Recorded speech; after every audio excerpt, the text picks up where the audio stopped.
हिमाचल में चल रहे रेलवे प्रोजेक्ट को लेकर पूर्व मुख्यमंत्री जयराम ठाकुर ने सुक्खू सरकार पर निशाना साधा है।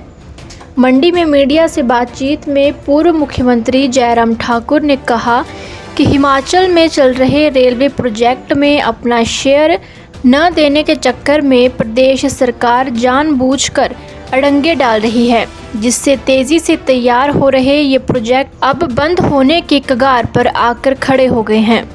क्या कहना है पूर्व मुख्यमंत्री जयराम ठाकुर का, सुने विस्तार से।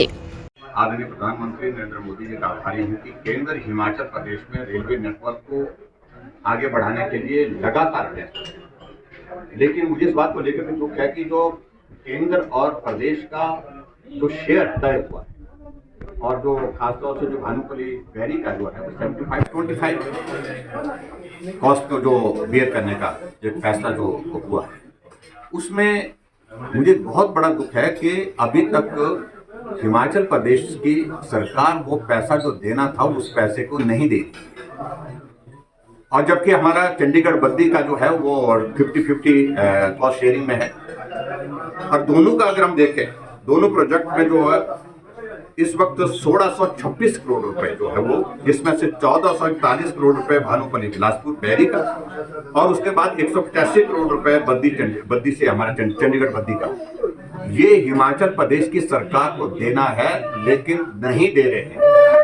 और ना देने की वजह से अल्टीमेटली ये स्थिति बनी है कि चेयरमैन रेलवे बोर्ड ने चीफ सेक्रेटरी को पत्र लिखा है कि आप मेहरबानी करके ये पैसा जो है जमा करिए, ताकि जो काम चला है उस काम को हम आगे तेजी से बढ़ा करके उसको पूरा कर सकें। लेकिन अभी तक हिमाचल प्रदेश सरकार वो पैसा जमा नहीं कर पा रही है।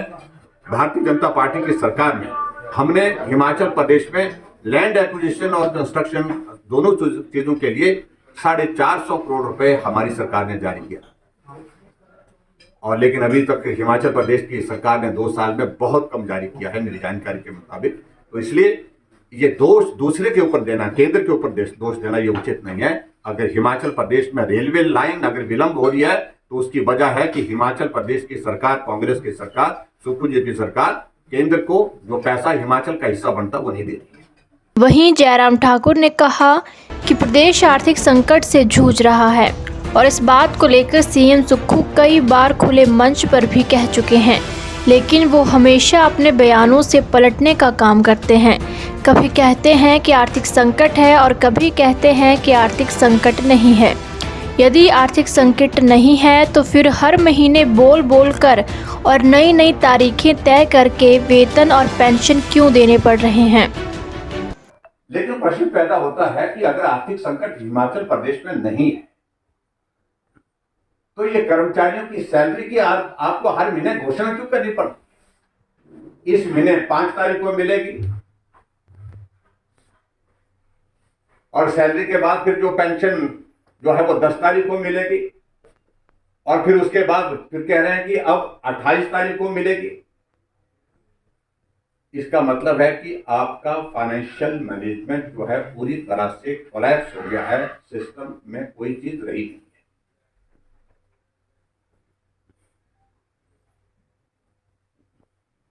और मैं इस बात को लेकर के हमेशा कहता हूं, अगर हिमाचल प्रदेश में आज की तारीख में जो स्थिति है, अगर केंद्र की ओर से रेवेन्यू डेफिसिट ग्रांट की जो किस्त आती है 550 करोड़ रुपए की, अगर वो ना आए तो कर्मचारियों की सैलरी देना मुश्किल होगा। अगर हिमाचल प्रदेश को केंद्र से जो सेंट्रल टैक्सेस का जो शेयर वो अगर आना बंद हो जाए तो हिमाचल प्रदेश में ये स्थिति हो जाएगी, जो 750 करोड़ आता है तो कर्मचारियों की पेंशन देना बंद हो जाएगा, मुश्किल हो जाएगा। अगर आज हिमाचल प्रदेश में कर्मचारियों को अगर सैलरी मिल रही है तो वो केंद्र की वजह से मिल रही है, क्योंकि रेवेन्यू डेफिसिट ग्रांट जो है 550 करोड़ रुपए आता है, उससे राहत मिलती है। अगर पेंशन को पेंशन मिल रही है तो 750 करोड़ रुपए जो केंद्र से हमारा सेंट्रल टैक्सेस का जो स्टेट शेयर जो है वो आता है। तब अभी 28 तारीख को सैलरी देने की घोषणा की,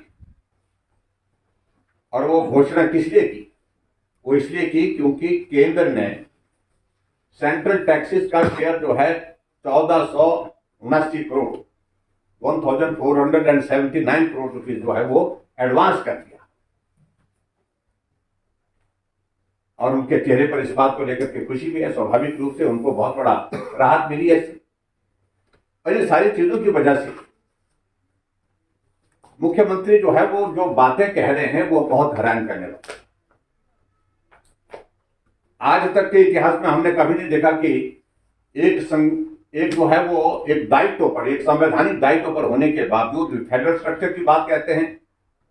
हिमाचल से जुड़ी हर बड़ी अपडेट के लिए बने रहिए EWN24 news choice of Himachal के साथ।